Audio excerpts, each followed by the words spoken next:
Hello, everybody. Welcome to the second installment of Reading with Randos as we go through A Grief Observed by C.S. Lewis.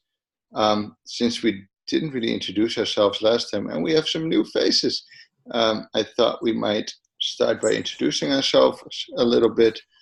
I'm Job van Achterberg. I'm a recovering atheist and I live in the Netherlands. Who's next? For those who don't speak Dutch, he said his name is Job. Yep. I guess I'll go next. My name is Jeff, and what are we supposed to say? I'm a failing done. We'll say that. I'm bad at being a done because I actually go to church, but I feel like I connect with dones the most. I'm Luke, and categories are hard for me. I'm a Christian. I definitely grew up evangelical, and now I'm very slowly, much slower than I would probably like, converting to Orthodoxy. So I can go. My name's Tripp. I'm a lifelong Christian. Grew up kind of Presbyterian, so kind of high church Protestant. Yeah, so that's my background, and I live out here in Seattle. Not many. Most of the churches here are non-denominational, so that's what I go to now. But yeah, Presbyterian, was what I grew up. I can go next. I'm Sarah, and I guess I'm kind of an evangelical nomad. I've been through the gamut of different evangelical sects, and one of them was cult-like, so I've experienced a lot of it. Currently, within the past year, just really interested in sacramentalism and what that means, because it was pretty much a completely foreign thing to me. So Ortho curious, Catholic curious. That's where I'm at. And I'm Caleb. It's a similar strange question for me as well. I pretty reformed, but also have always been pretty into Orthodoxy and the stuff that comes with it, sacraments and just that type of intentionality. But I would still say I'm still Calvinist to some level, still figuring it out though. Okay. What I think we could do is reread the last paragraph we ended with last time and go from there into the new paragraph and see how we do. Is that something? Yep. Yeah. It's not like I have any great plans, so okay. Does anyone want to do the reading, or shall I do the reading, or does it really matter? I'll just read. I like your reading, Job. All right. Oh boy, it's that one. And no one ever told me about the laziness of grief, except at my job, where the machine seems to run on much as usual. I loathe the slightest effort. Not only writing, but even reading a letter is too much, even shaving. What does it matter now whether my cheek is rough or smooth? They say an unhappy man wants distractions, something to take him out of himself. Only as a dog-tired man wants an extra blanket on a cold night. He'd rather lie there shivering than get up and find one. It's easy to see why the lonely become untidy, finally dirty and disgusting. Well, and then we go into the first paragraph of this reading. Meanwhile, where is God? This is one of the most disquieting symptoms. When you are happy, so happy that you have no sense of needing him, so happy that you are tempted to feel his claims upon you as an interruption, if you remember yourself and turn to him with gratitude and praise, you will be, or so it feels, welcomed with open arms. But go to him when your need is desperate, when all other help is vain, and what do you find? A door slammed in your face and a sound of bolting and double bolting on the inside. After that, silence. You may as well turn away. The longer you wait, the more emphatic the silence will become. There are no lights in the windows. It might be an empty house. Was it ever inhabited? It seemed so once. And that seeming was as strong as this. What can this mean? Why is he so present, a commander in our time of prosperity, and so very absent, a help in time of trouble?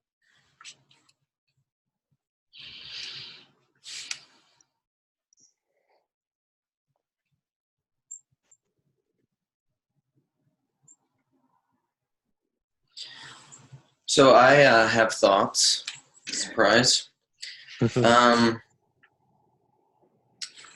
And so this is just my own experience with a topic that perhaps someday Jeff and Sarah and I have talked about expounding on, but it's just the experience of God. And for me personally, I've never really had times where, for whatever that means, I haven't felt God, whether it's in suffering or which I've been spared very, I would say, the more intense forms of human suffering, and but depression or what, I guess it's maybe because, even when I'm reading this paragraph, I would love to ask C.S. Lewis more questions, like the door slammed in your face and the absence of God. What does that look like for you? I mean, it seems like it's a feeling. And I guess to my mind, it's just been because I don't relate God's presence to the feelings that I have, whether they're positive or negative, and so to me, it's just like thinking about it within that framework doesn't tell me if God's present or absent. It just tells me I'm either sad or happy or joyful or suffering. Does that make sense?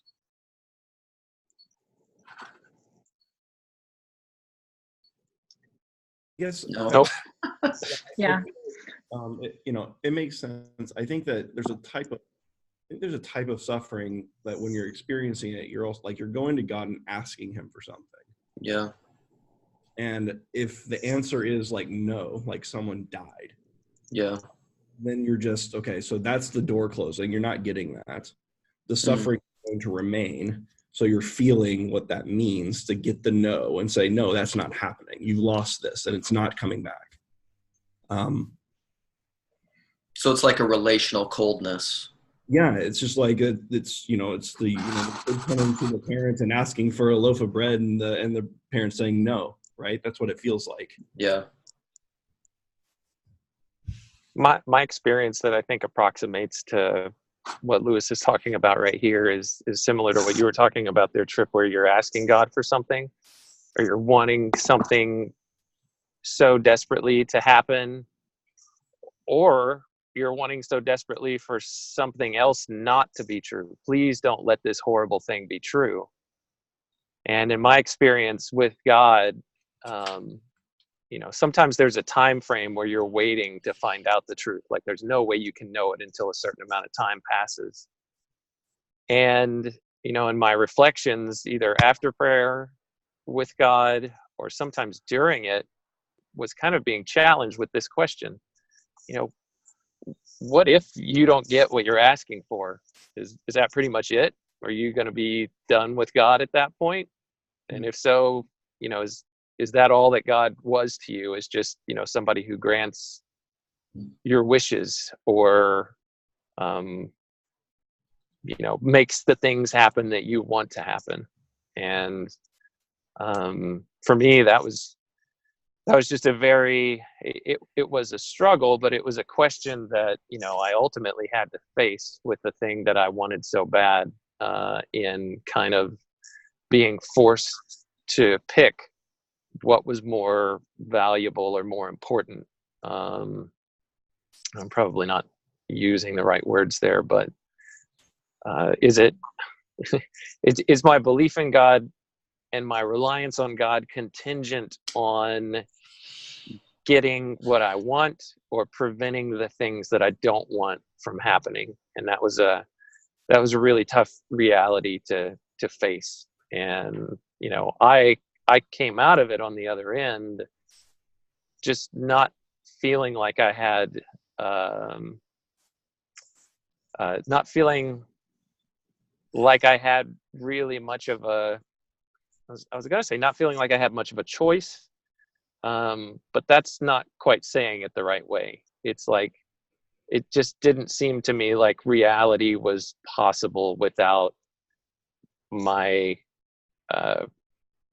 relation to or orientation to this greater power of God. Like, regardless of what I wanted or what I didn't want, that didn't seem to, for me, change the fact, to go back to what Lewis said, that the house was inhabited and had always been inhabited, even if I wasn't getting what I wanted out of it.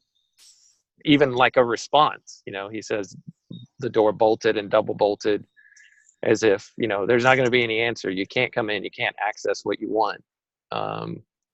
That to me didn't seem like it mattered in the face of whether or not that presence was actually still there and was still important and was still something that I needed to align with. I don't know if that makes any sense. Yeah, I think I've had similar experiences in that I don't think it's something that I feel like he's not there, but more like I'm unwilling or unable to align in a way that I can recognize his presence. I kind of have a hard time with this paragraph just because I personally haven't experienced a grief so deep that has made me feel that way. And my experiences of grief that I have had, or times of, you know, being depressed or low, it seems like those are the times when my greatest connections with God have come from those places. So to me, it's a little bit opposite. A couple of situations, though, make me think about people who I know that I know have experienced this type of feeling. One being, and these are the types of things that make me really confused as well. Like, I had my sister's niece, when she was about 14 months, got into some medication at her daycare and went into, she basically stopped breathing during her nap, oxygen deprivation, and has been just basically a vegetable since that. I mean, she's at home breathing, but she just stares into space. And it's been that way for a year and a half now. And they are, you know, Christians, have, you know, good people, spent their life doing these things, and they've just been crying out in desperation for something to change. And it's just not. And it's just one of those things. It's like, people have talked about this situation. They say it would almost be easier if she had just died, because it's like she's there, but she's not. And they had a new baby in the meantime, and the baby can't, you know, they're interacting with this new baby that's growing, and yet their 2-year-old now is just lying there. And then another situation I just heard about the other day, where a family of 6 kids, they just got home from church and forgot one of their babies that was sleeping in the car, and the baby passed away. And so it's just, not to be a complete downer, but those are the types of situations I think if I was in, that I would probably struggle more with this. I would hope that I would still be able to find that connection like I have been, but I don't know. I think that's true. It's I think it's the situations, and this probably just lends to my first comment, and coming from a place of ignorance and a lack of experience, is that I think when you experience trauma that's so severe, I think where it starts to feel like, was God ever there? Is he there? Does it matter? When you start to question God's goodness, because it is ultimately that relational thing, to be like, you know, because to what Jeff was saying, when God's not giving you what you want, well, I mean, it's deeper than like God is a cosmic vending machine. Like I want, you know, like your kids asking like, I want candy. It's not like that. It's like, you know, something I love in the world at the highest level that I can't imagine loving anything more has been ripped away from me. So like it's an existential angst that makes you wonder, can the being or force or power underneath all this be good?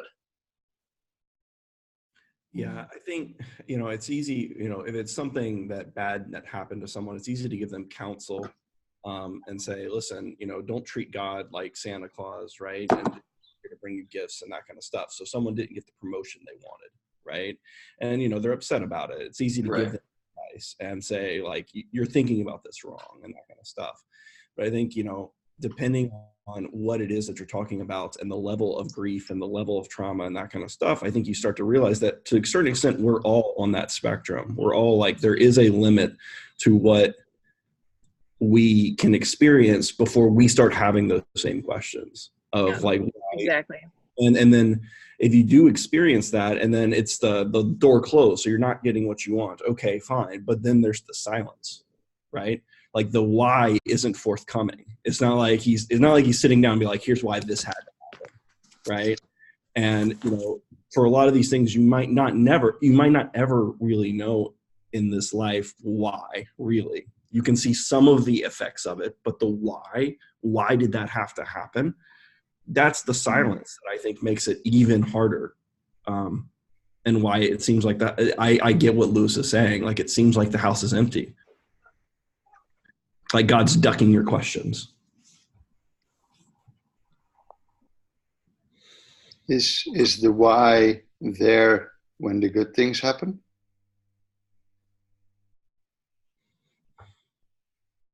Well, that's a great question, Joe, because that's the thing that people often, you know, I've heard, I don't know where I first heard this, but when people say, you know, there's a tragedy or there's a plane crash and people, you know, and rightly so, it's a tragedy. But, you know, we never think of God when all the planes don't crash. Or it's much less likely, you know, it's that, the why, yeah. The why in relation to the good or the bad. Yeah, I don't think that we do ask the why with the good. And I think that's why it's easy to go to God then, because we're not demanding an answer because we don't really care, ultimately. Yeah. Right?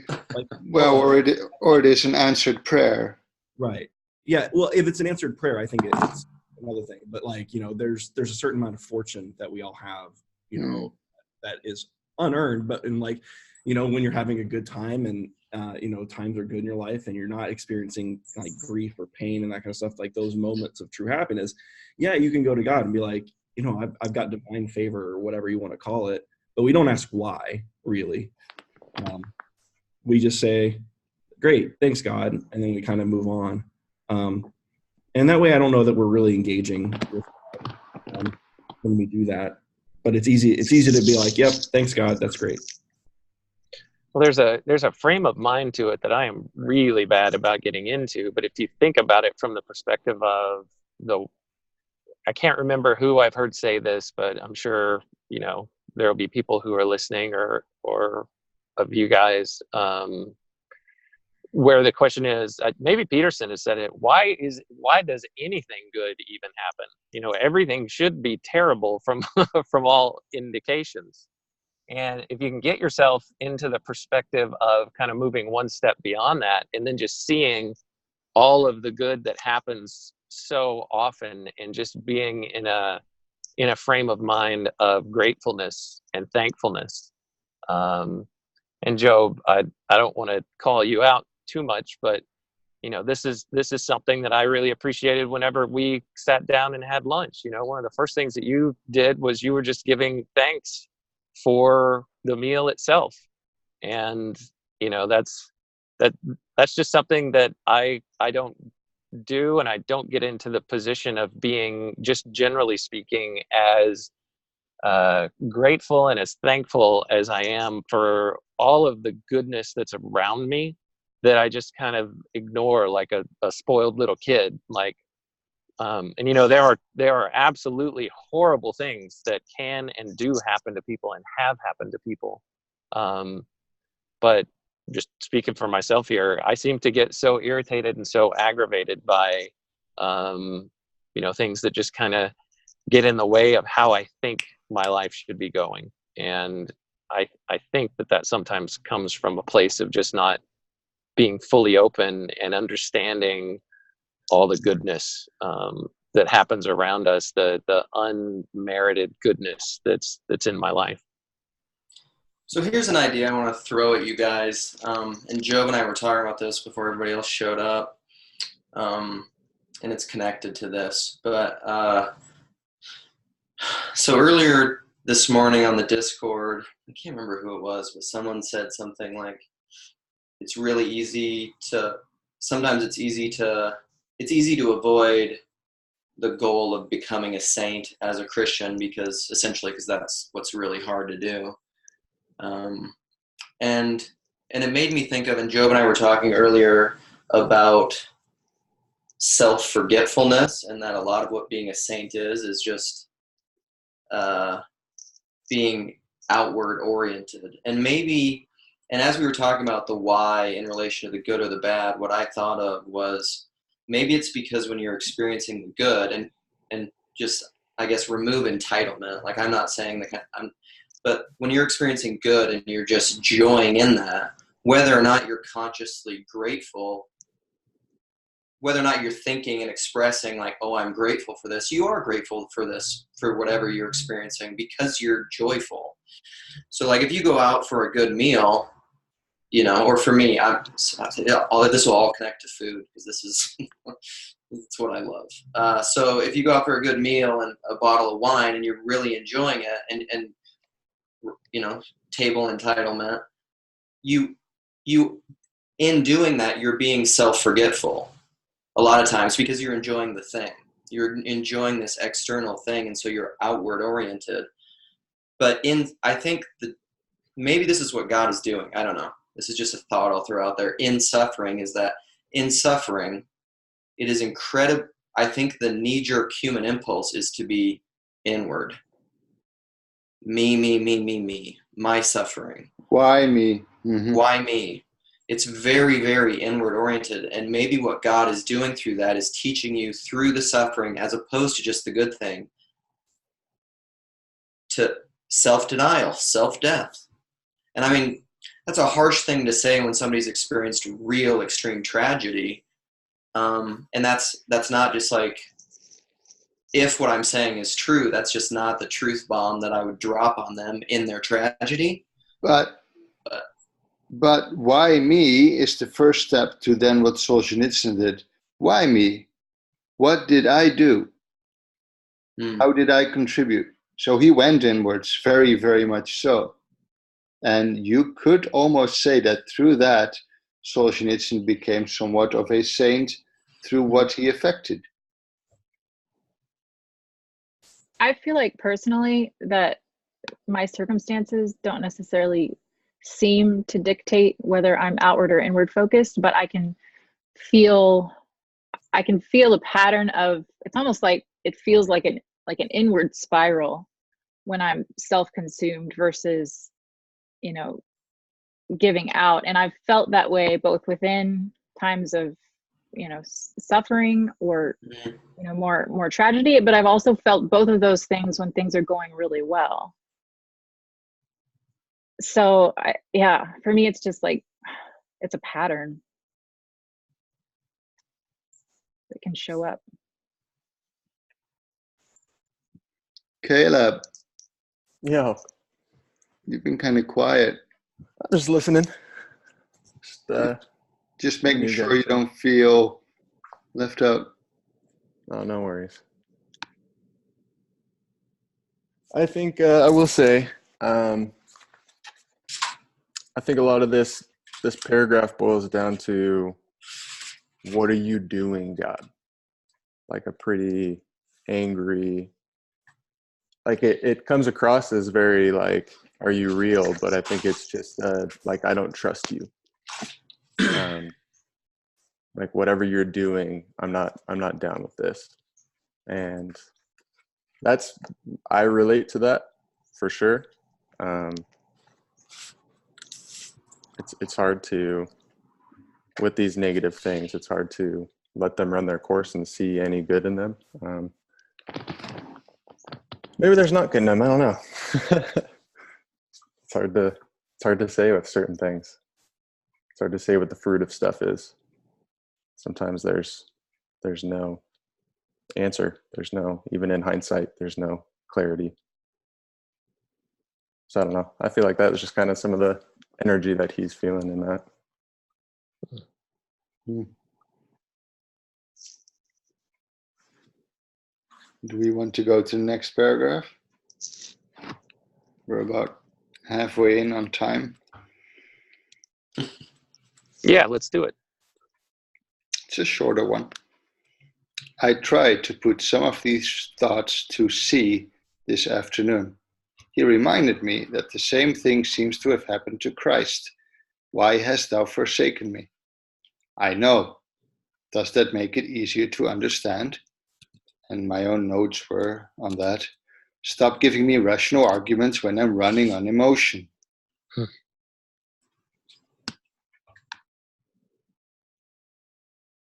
Yeah, well, I mean, that's the, that's why I'm thinking back on what we just talked about the inward versus outward, because, when Jesus saw his friend die, he cried, right?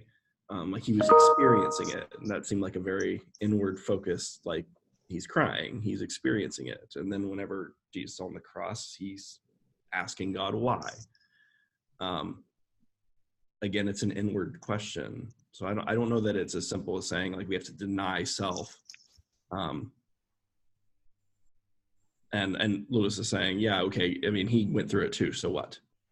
Makes me feel better. And we do this all the time to people, I think, especially in like politics, we do it where it's like, you don't have it as bad as this other group. And you're like, well, that doesn't make anyone feel better, right? Like, yes, there's always someone that has it worse, but that doesn't mean that I'm not going through pain, right? But we do it all the time. And so, yeah, it's easy to like, we point to Jesus. Like, well, look, he went through. Yes, he did. That doesn't mean that, losing a child doesn't hurt.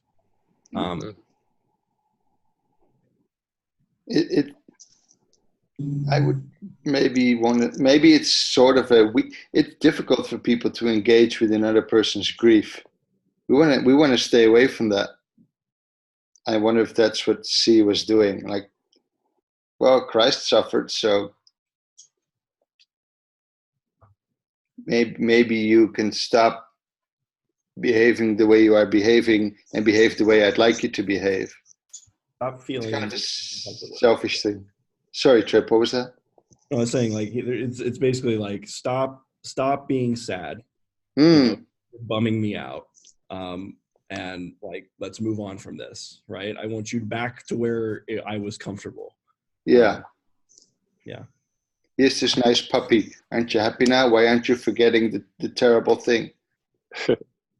Well, another way that I read it, as far as maybe what C was trying to do here, is to say,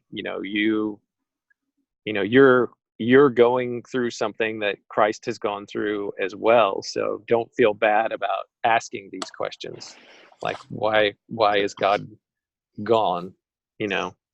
But yeah, Lewis immediately responds, does that make it easier to understand? So I was just saying maybe the intent was, hey, you're suffering the same way that Christ is. So if you're considering feeling bad about yourself for that, don't. You're spot on. Thanks. I hadn't seen that.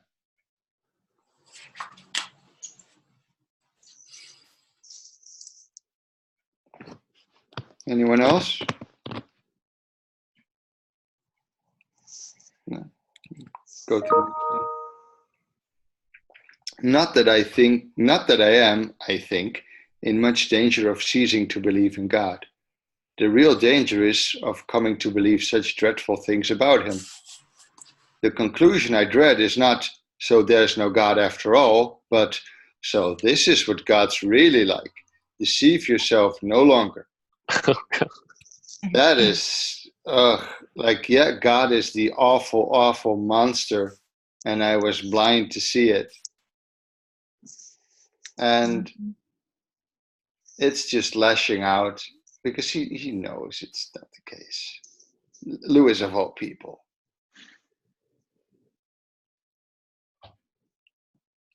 Yeah, I gotta say, I think that's true, but at the same time, it's more. I think I understand why he would write that, because I think I'm in a very similar situation. Like I don't believe that that's true, but I feel like it's true. In like the more intense like grief, and so like I think that what I get where he's going with that. And like, even though you don't really believe it, there's a part of you that kind of does sometimes. In the same way you might believe that, you might believe that your spouse loves you, but sometimes you're not so convinced of that. And so I think that's, I get what Lewis is saying. And I feel the same way sometimes where I'm like, is my faith well placed actually? Like, I think it's an honest question that he's asking. I don't think that he's like, necessarily leaning there, but I do think that like, I get there sometimes. For sure. You've asked yourself that. Yeah. I mean, when I'm really suffering, yeah, it's like, yeah, a part of me is asking that question for sure. And I think that's healthy. That's, I'm reminded of I heard a podcast once by Rob Bell. No one get triggered. And and I like a lot of his podcasts, I'll just admit it. And he was talking about the what are they gonna, like the imprecatory psalms where you're essentially asking God, and this is a different emotion, but you're asking God to just destroy your enemies and, bash your enemies' children's heads against the rocks and things. And he was making the argument that sometimes, even if there are things that you don't, like when push comes to shove, what you actually believe, what you would actually enact out, is that sometimes we just need to give vent to things that are, like you were saying, Tripp, your consciousness converse, there's part of you that does feel that way. And sometimes it's important just to give vent to that, just to get it out of your head, to externalize it, to write it, to voice it, even if it's honest. Yeah. Even if it's not the totality of what you feel and think, it's part of it and you need to express it. I mean, there are a lot of Psalms that I read that way. Right. Yeah. Where David is essentially like questioning, like, are you the kind of God that's going to abandon me and that kind of stuff? Sure. He's writing this down. I don't think we do ourselves any favor, like pretending that we don't have that part of us in times like this. I don't think it's not for me, for you. So I get what Luke is saying. I feel like Job got there at the end of, Job, right? Where he like the whole time it was like, this is your fault. Job. Yeah. The book of Job. Yeah. At the end of the book of Job, where he's like, the whole time everyone's like, it's your fault, it's your fault, it's your fault. And he's like, no, it's not actually. It's God's fault, and I want to. And then God shows up, right? And so, yeah, I don't think that it's it's not the totality of how I'm feeling, but I think it's a part of how, at least for me in suffering, it is definitely there for sure. And I think it was probably there for Lewis too. I don't think he's making that up. I've really struggled.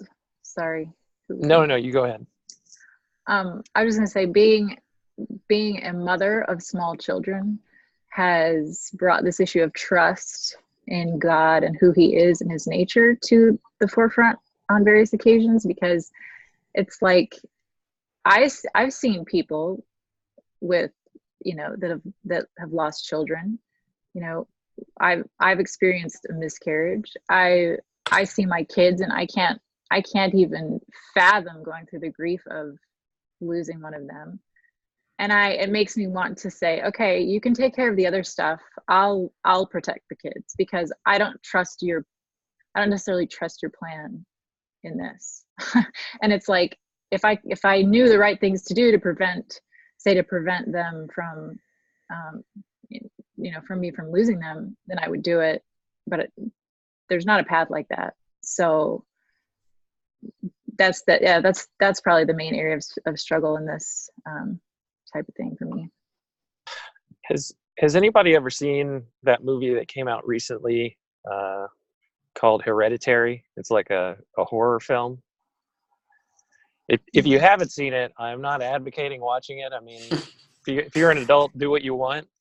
But there is a scene in that film where there's the loss of a child, and Toni Collette, I think, is the actress. She delivers this gut-wrenching scene of just doubled over on the floor, just moaning, and it is just one of the best portrayals of suffering that I've ever seen in a film. The film has all its own parts, but just this it all, put all of that stuff aside. If you've seen that, and you can focus in on that, that just is one of the hallmarks that sticks in my mind of a representation of deep tragedy. And whenever I've been smacked in the face by deep tragedy in my life, I've found myself in that spot where it's just like, oh my gosh, I just got punched in the face and knocked to the ground. And your first instinct and your long-standing instinct, depending on the depth of the tragedy for you, is, seriously, God, really? This is really happening? And so there's a lot of protest there, and there's a lot of temptation, and I think that's what Lewis is talking about right here, is there's this fear for you to stay, that you're going to stay in that place, that, okay, well, this is just how existence is, or if you call it God or you don't call it God, this is what existence as we know it is. And if you get stuck there, that is a big fear, even for me. But the way that I guess have gotten out of it is, well, if that is all there is, then I don't really want to have a part of existence anymore. And I think that's what could have easily led me down to nihilism, if I had to just get stuck there and just say, no, this is all that there is. And that's what my leap of faith is I refuse to believe that this fear that Lewis expresses right here, that, oh, this is what God is after all, deceive yourself no longer. That won't abide with me. If that is all there is, I don't want to talk to you guys anymore. I don't want to talk to anyone anymore. I don't want to live anymore. That's sorry, Joe, go ahead. I'm reminded by a video that Nathan McCormick made on Kierkegaard. Hi, Julian.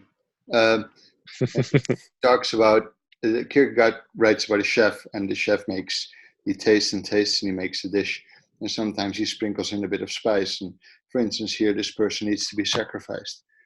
And when I read Lewis like that, I kind of understand where Kierkegaard's going, because, well, to a level, we just don't know, and we're married to God in good times and in bad times. And we need to love the other through the good and the bad, even if maybe we can't fathom why. And I don't have any children, but I could fully understand, Sarah, if you had that, that you wouldn't trust anyone else but yourself to keep them safe, because that's all you want.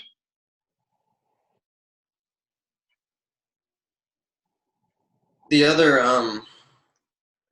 thing I was thinking of that's related to this, it's just a plug for art that I think really deals with suffering in a good way. I mean,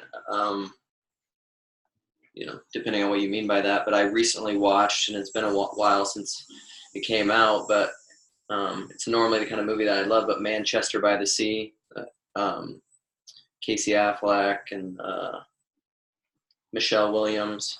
But there's a scene in that movie, and I won't talk about it here now because I mean it'll give away kind of all the movie. But well, it's a lot of that movie, and you don't realize it, but it's about the loss of not only a child but children. And I think this is what good art does. But there's a scene in the movie, and I won't recount it all because I was just even trying to tell my wife about it the other day, and I'll just start crying uncontrollably. But it's that movie deals with grief in a way that shows you. What's interesting is it doesn't, like, it's not explicitly Christian by any means. But I mean, good art wouldn't be.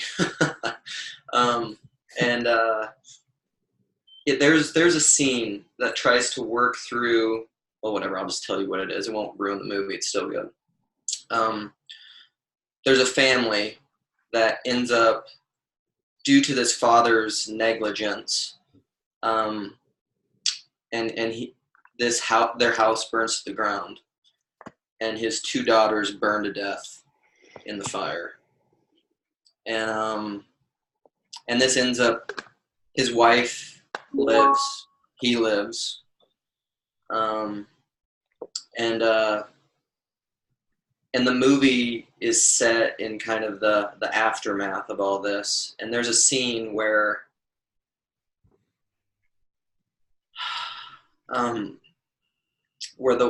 their marriage has dissolved. The father just can't, I mean, he's responsible in a way that just, it's suffering. Like, this is the kind of thing where art, I think, is so beautiful. It's suffering to the level where I can, by proxy, somewhat experience that. Because he's responsible. He's responsible for the fire in a way that's exceptionally tragic. And it destroys his marriage. And there's a while later in the film, he's basically left his hometown because he can't be there anymore, but he has to come back for a reason, which is kind of the setting for the whole movie. And his wife, he runs into his ex-wife, who's recently been remarried and is pregnant. And then through the course of the film, she has her baby, and there's a scene where they pass on the street, and she's trying to, she wants to have a conversation with him, and you can just tell Casey Affleck's a brilliant actor, and he's perfect in this movie. But Michelle Williams, great. It's one of my favorite scenes probably in cinema, where she's trying to talk to him, and she just says, it's them trying to work through this suffering, through this grief afterwards, and you can tell it's not as if she cares any less, but she's processed it. She's let go. I mean, I think of it almost as a being and a having. She's released it. She's not clinging to it anymore. And but he can't let go. And she comes to him and she, says, I want to ask your forgiveness because I said some really terrible things to you. And the whole scene, it's about I don't even know, it's probably a 10-minute scene through the course of this stuff. And you can see through it, he just can't, through the whole thing, he won't let go. He can't move on. Ultimately, he can't forgive himself. And I mean, he can't let go of his kids. He can't forgive himself. It's the kind of scene where I just cry and I can't even breathe. And I mean, maybe people don't like movies like that. I love movies like that. So, but it's the kind of suffering, I think it shows you, I think this is where it's not, even though not explicitly Christian, it's Christian, is that it shows you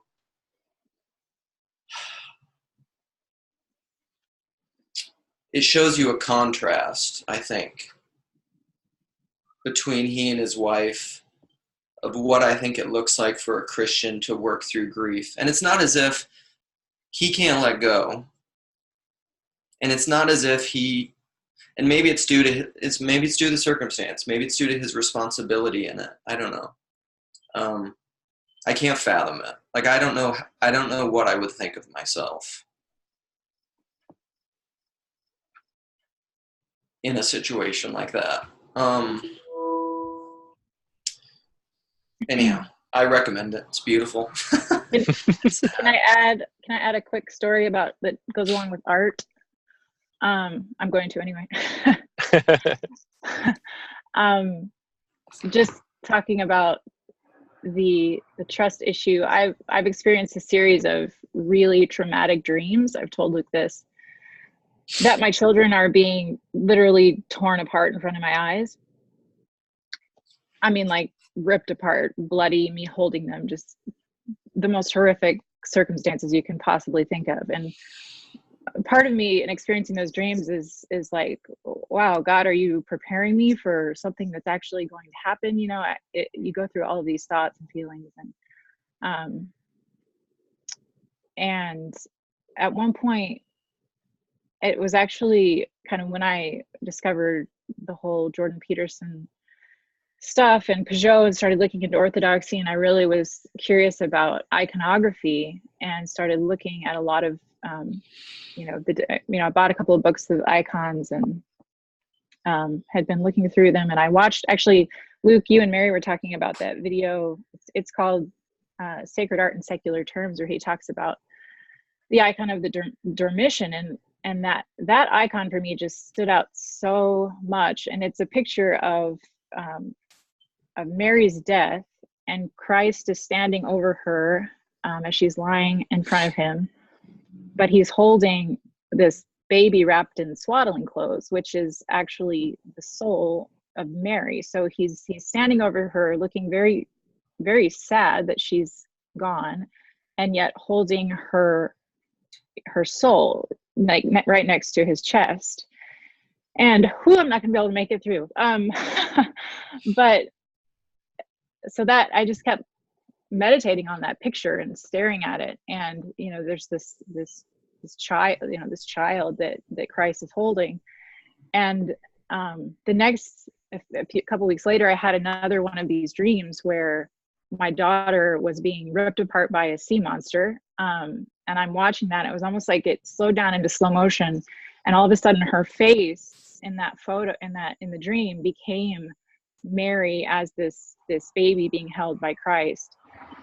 And so now I can go back to that picture when I'm having those fears and just look at this this piece of art, and that has given me more peace than any words anyone has said.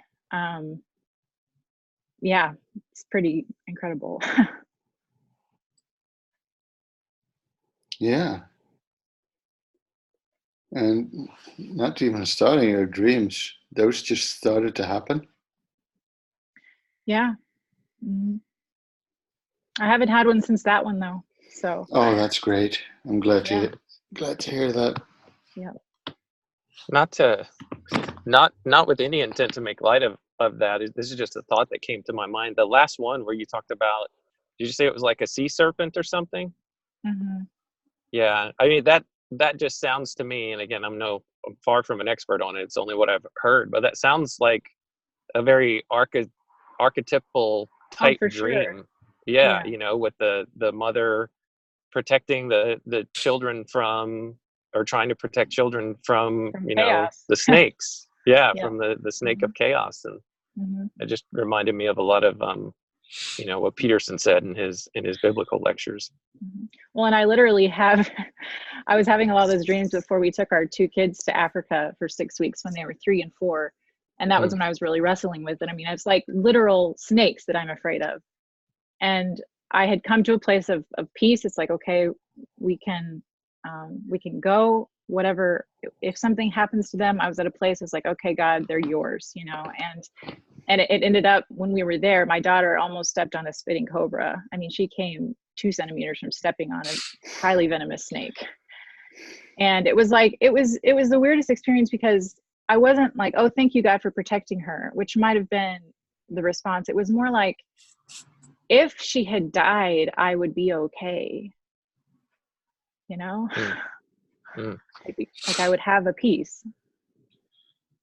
Really? I mean, I wouldn't be okay. But it was like, I knew, because I had wrestled with it so much, that I would be able to, I don't know, still trust. Like you had prepared for it, or? Yeah, I don't know. It was a strange feeling.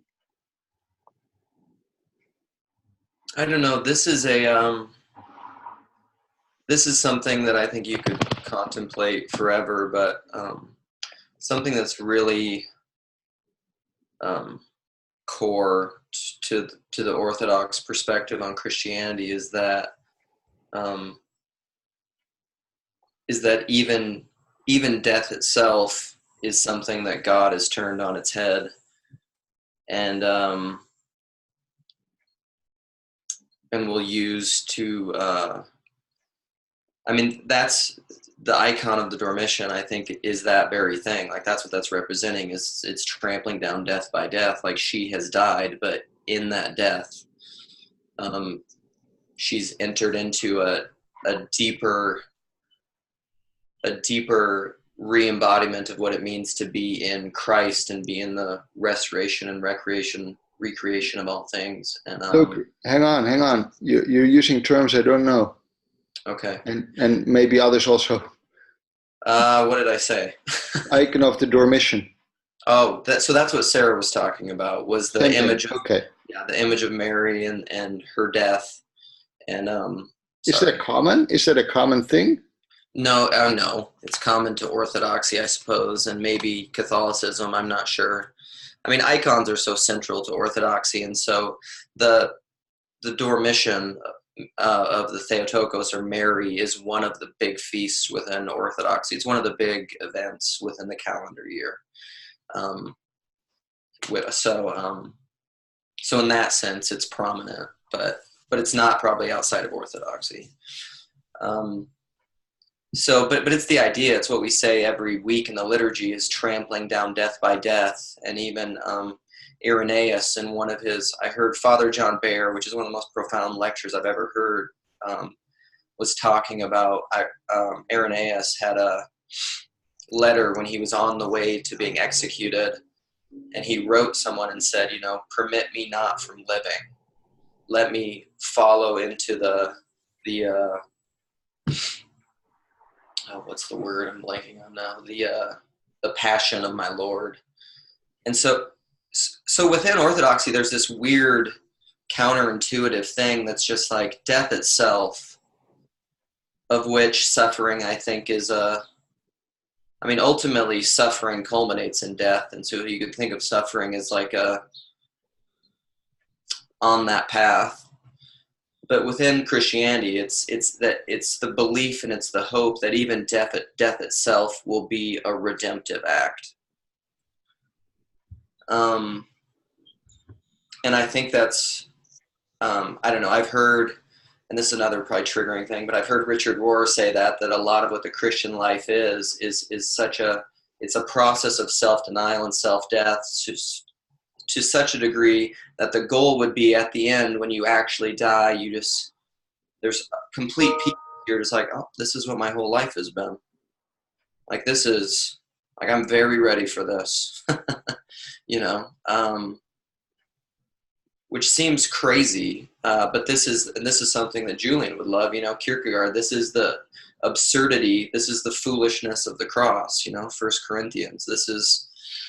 I think this is the ridiculous absurdism of what Christianity is that it gets to the point where it's a bunch of people who, and not in a morbid, weird kind of Edgar Allan Poe way, but that are willfully entering into this kind of death.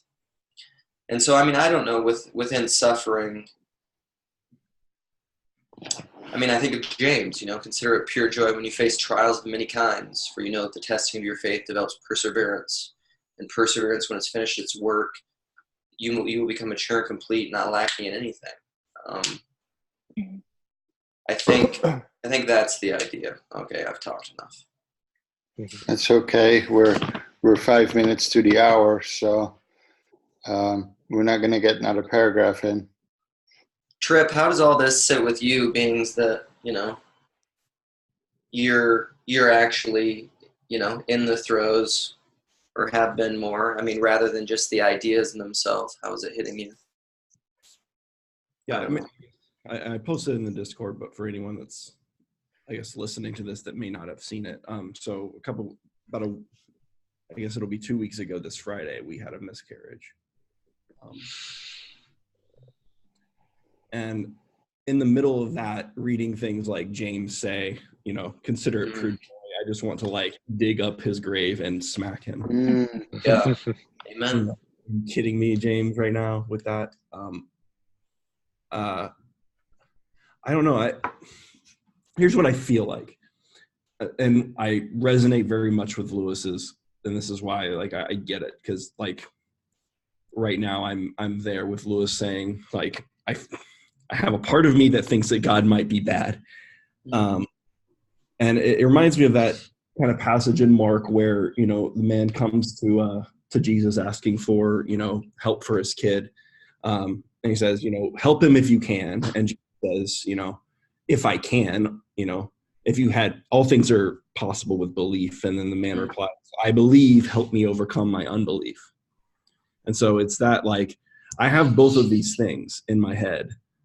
This kind of belief that God is good and also this belief that God is bad. And depending on, what I'm feeling at the moment, I can get to where Lewis is in that particular paragraph. And I don't know if you guys are you like nature documentaries at all, but if you've seen the Planet Earth series, there's just one video of this whale whose baby has died.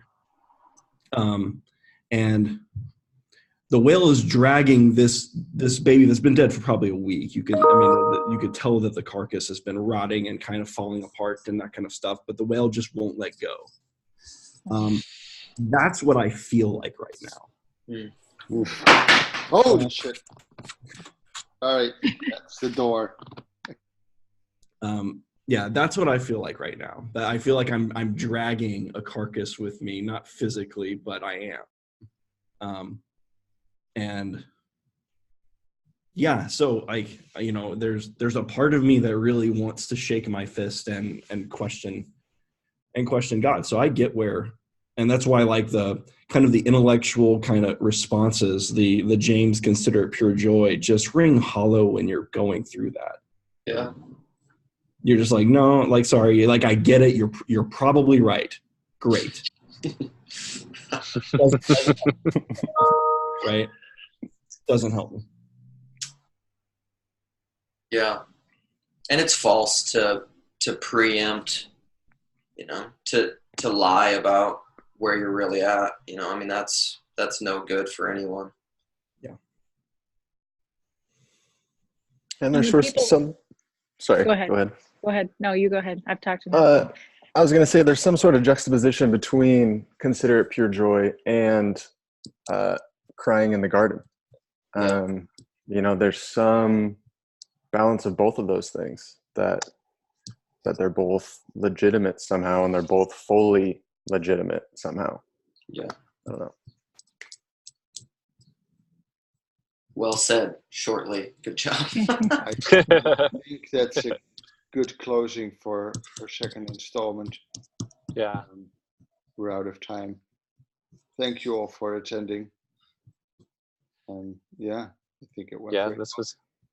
this was good. I guess Job and everybody else, whoever wants to be involved, stay tuned for the next installment of Reading with Randos. Someone has to volunteer to cry every time, though. Yes.